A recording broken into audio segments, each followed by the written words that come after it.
He's gonna have to fight! Bang! Pressure's coming! Dumped! Hogtied! When you've given everything, what will the record books say about you, Matthew?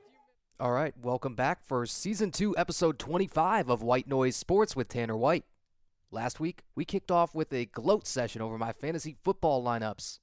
I am ready to regret all of it when I inevitably have some starter go down within the first couple of weeks. Then I played a broadcast snippet where the MLB Commissioner Rob Manfred talked about expanding the league by a couple of teams and realigning the divisions.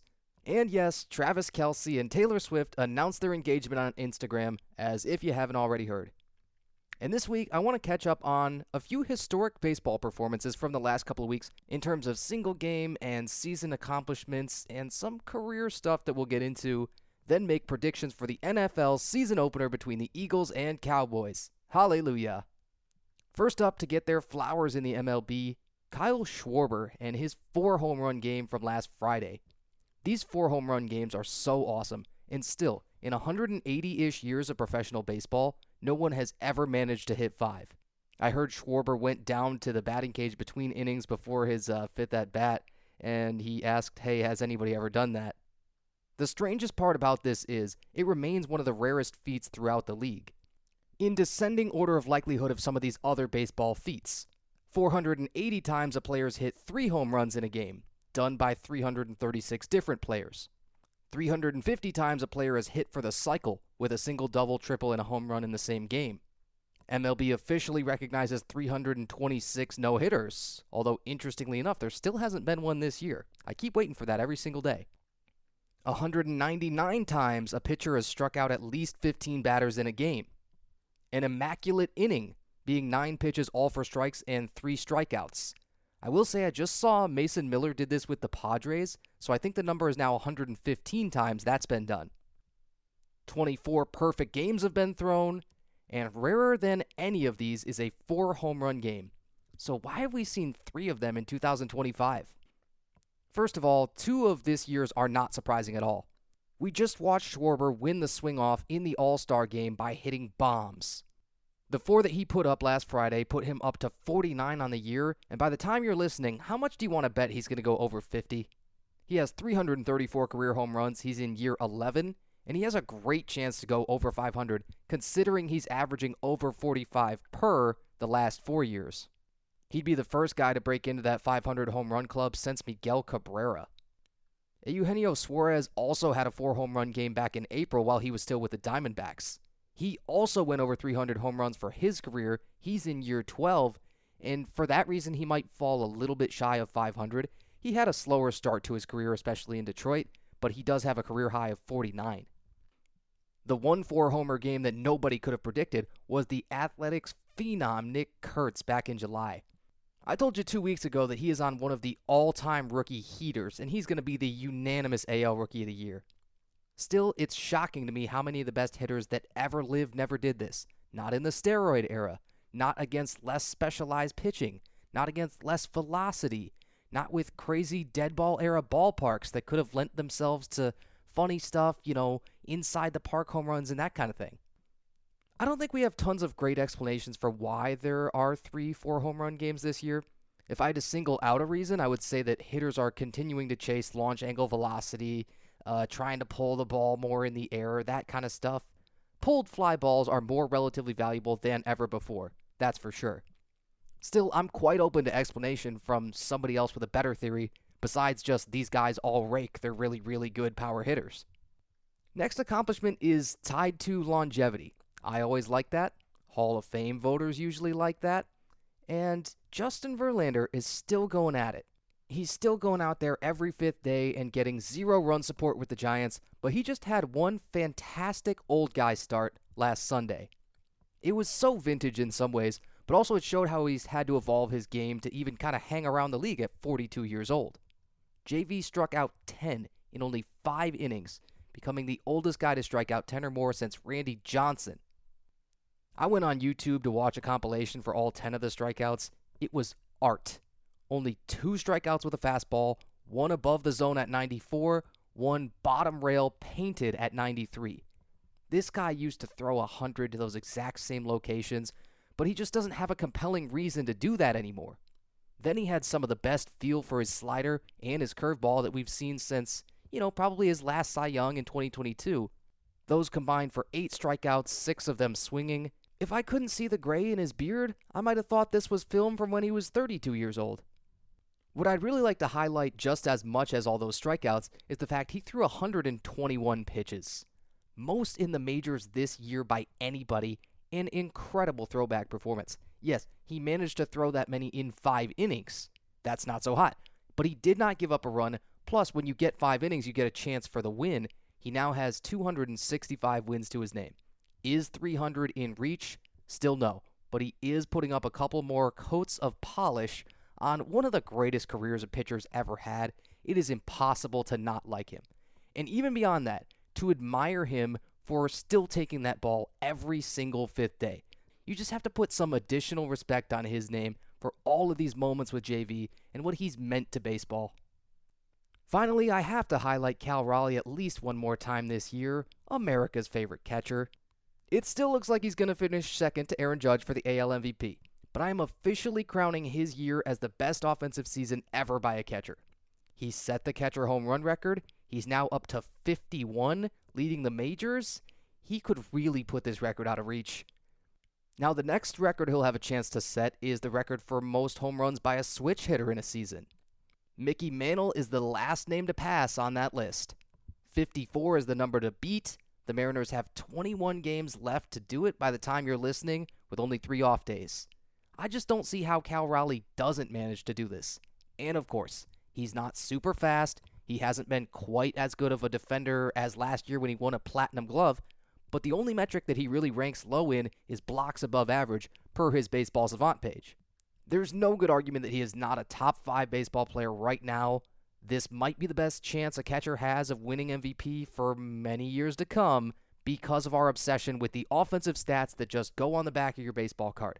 But our eyes have to tell us this is one special catcher we should really celebrate this season for a long time. Fox Sports tells us the odds are still at Judge minus 300. I mean, you'd have to bet $300 to win 100, and Cal is at plus 200. If you see him have one or more multi-home run games down the stretch, you could certainly feel free to throw some money on him to win, because at this point, it is 100% clear he's going to get some first-place votes. Judge will not be unanimous. 2025, man. The year the world fell in love with a catcher. Okay, now let Tanner from the past predict the future. Tonight is Thursday, September 4th, and the NFL regular season is about to kick off, but you'll probably be listening on Friday. Remember when the schedule came out back in May, and I moaned about the season opener matchup? And then the Cowboys went and traded Micah Parsons to the Packers and waved the white flag before the game or the season even started. I have to start with the trade first, before even the game itself, because we've seen now exactly what Dallas is going to be. Micah Parsons had plenty of beef with teammates, the media, the fans, and of course the evil emperor of an owner, Jerry Jones. But he didn't have an extension coming off of his rookie contract.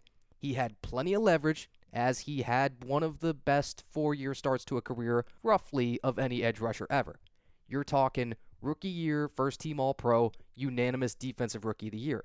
Year 2, second in defensive player of the year to TJ Watt, All-Pro again. Year 3, third in defensive player of the year, and last year was the only year that he hasn't been an All-Pro, and he still went out and got 12 sacks, 2 forced fumbles in parts of 13 games. He was the most valuable defensive player available on the entire market, even if we didn't really know that he was available. The Packers are a fascinating trade partner. They could stand to get really, really good from this. They were solid to very good in pretty much every defensive metric already that we typically care about, and that's not really the kind of team that you expect to take a big swing like this. They were 5th in scoring defense, 4th in total yards allowed, 6th in takeaways, 7th in rushing yards allowed. But what they're getting in Micah Parsons is kind of a whole different animal. It's been so documented since the moment that he stepped on the field at Penn State. It's like having multiple positions or multiple players in one. He can stand up. He can put his hand in the dirt. He can play inside linebacker in 3-4, 4-3. He could be, a nickel sub linebacker. And although he hasn't moved around quite as much in the NFL as he did in college, I fully believe he could play some nickelback, some outside corner, some free safety. This guy is 6'3", 250 pounds, and he ran under 4.4 in the 40 at his pro day. I mean, that's unreal. The Green Bay defense has played a quote-unquote base 4-3, but they absolutely love nickel too, and they aren't super blitz heavy except situationally. I'll link a really cool article I found if you're a whiteboard person. Basically, I don't know what they're going to have Micah do on early downs, but on every third down, I think he needs to rush off the edge. He leads the league in total pressures and pressure rate since he was drafted, and it's totally fair to call him the most valuable pass rusher in the league. There's other guys who would like to have a chat about that, right? Plenty of names that come to mind, like Myles Garrett and TJ Watt, maybe Aiden Hutchinson with what he did in a short time last year, but he's an animal. Now, no trade is free, and this is one of the more expensive ones that you'll see. The Packers gave up one stellar defensive lineman, Kenny Clark, who had made 3 Pro Bowls and had great numbers, especially for a primary nose tackle.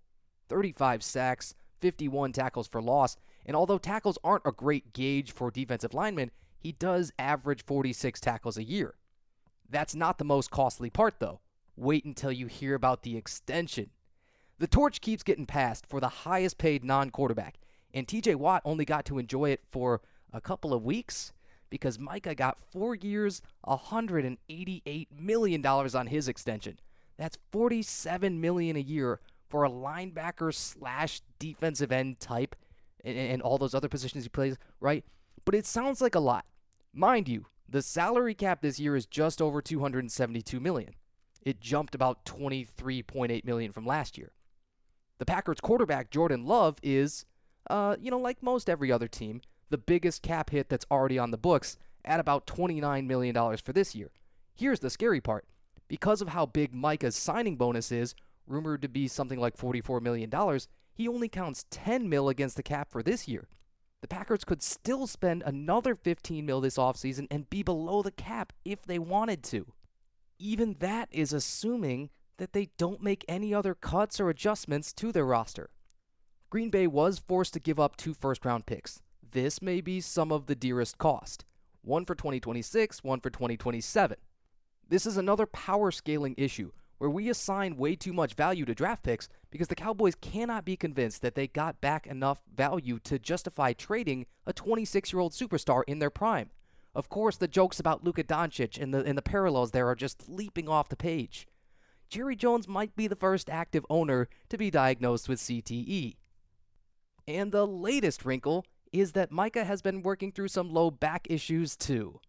There was a shot of him during one of their preseason games, laying down on a trainer's table. I've seen it, and I have no idea why anybody was upset, but they were. There were some shots that made it maybe look like he was sleeping or trying to look away from the game, but I'm sure that was not what he was doing. I'm sure that that's all just down to some playing with some angles and narratives. It didn't seem to factor into the trade decision at all. However, the injury is a red flag like any other. The Packers are going to open up the year with one of the best divisional matchups that we could possibly get for Week 1, playing the Lions. Let's just stop and talk about how awesome that is. Micah was listed as a limited participant in practice Wednesday and Thursday of this week. There are plenty of limited participation players, try to say that 3 times fast, that end up playing a full 4 quarters during the week. And honestly, that's most veterans. That's just how they manage them. And his agent made the fatal flaw of going on the record on Tuesday and saying that he, quote, got prescribed some anti-inflammatory steroids or something of the sort by the Cowboys. Now say that hasn't fixed the problem, which it appears that it hasn't. The next step is probably a pregame injection and to test his body out during warm-ups. If he can play, he's going to be in an absolute war with a Lions team that really wants to pound the ball, and there will be risk of aggravating whatever the injury really is. My thought here, geez, if you paid $47 million a year for your shiny new toy, and there looked like there was already a dent in it that you didn't put there, would you be a little upset? My predictions for the game itself. I do think the Eagles are going to look like defending champs. I think they're going to wail on the Dallas defense. Beware of Devontae Smith, because I bet he'll be the leading receiver tonight. He's one of the most tricky, crafty wide receiver 2s in the league. He's much stronger than he looks. His hands are fantastic. He gets open versus any coverage. And when you roll too much to A.J. Brown as the number one option, Devontae Smith becomes a fantastic fantasy option too. Saquon and Jalen Hurts are going to continue to be one of the best rushing duos in the league, right? I bet they go for, 150 yards combined tonight just between the two of them. Considering the Micah trade, I don't think gaining Kenny Clark inside makes up for losing Micah outside or anywhere else that he might line up. The Cowboys might get stomped early on. They really might.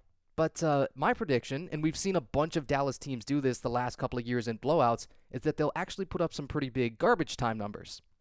I'm talking about a largest lead for the Eagles of 20 or more that ends up being shrunk to, let's say, one score. We'll go Eagles 27-20 after a 20-3 halftime lead. Also, Brandon Aubrey, the Cowboys kicker, I'm going to say he attempts one field goal of 60 yards or more, and he still ends up perfect on all kicks. He's just too good, and their coaches think the world of him, just like fantasy managers do. And finally, the Chiefs and Chargers are going to play in Brazil on Friday nights. I think the NFL does great things with the international series pretty much every time, and I almost half wish that I wasn't going to be working a high school football game at the same time. I'll have to tape this one. The quality of the matchup is decent. I love the focus on division opponents in week 1.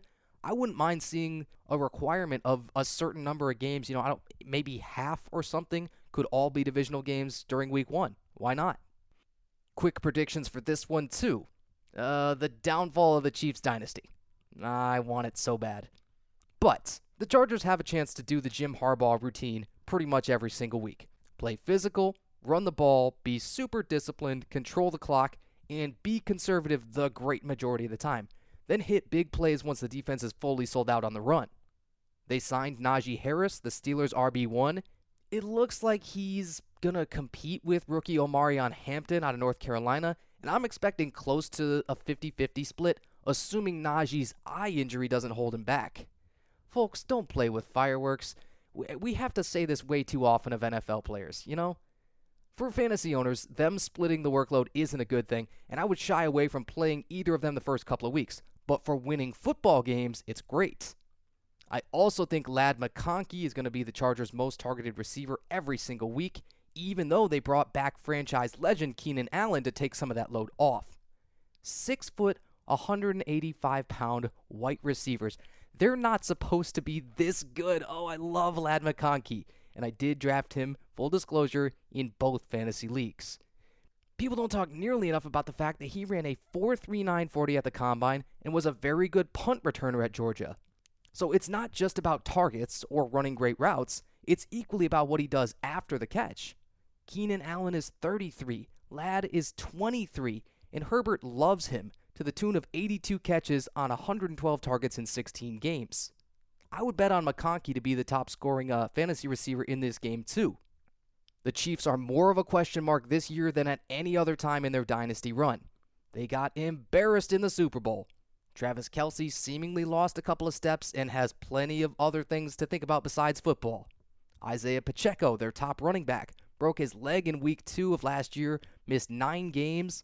Then he had 13 total carries for 37 yards across the whole playoffs. His competition for touches now is essentially just Kareem Hunt, like it's been, and Hunt filled in super well while Pacheco was out last year. 728 yards, 7 rushing touchdowns in 13 games in 2024, but with only a longest rush of 20 yards for a mostly full season is insane. I think it's time, I say, again with full disclosure, as a Pacheco fantasy owner and even a fantasy starter, to make him a bell cow. And I think KC should start on Friday by giving him 20 carries. Then hopefully every week after that, rinse and repeat and become more of a running team. You saw Mahomes' numbers go down last year. You saw Travis Kelce's go down. You probably have to just admit that it's time to change up their scheme a little bit. I also think the Chargers' defense and special teams are going to continue to be fantastic, and for that reason, I'm going to actually take them with a very tight upset. Call it 26-23. Did you know the Chargers were the number 1 scoring defense last year? I thought that was a typo when I read that, but that's fantastic. And I've mentioned a handful of times that I really like their kicker, Cameron Dicker. This guy is at 93.8% accuracy. That's on field goals. That's not for extra points. 39 of 42 last year. You've got Jim Harbaugh at head coach, Greg Roman is their offensive coordinator, and this is a perfect marriage because Roman was Harbaugh's offensive coordinator in his other NFL coaching stint with the 49ers from 2011 to 2014. This team is going to be willing to take their points more than most other teams are, and we expect them to be able to move the ball and get into position to make kicks. Cameron Dicker, fantasy asset.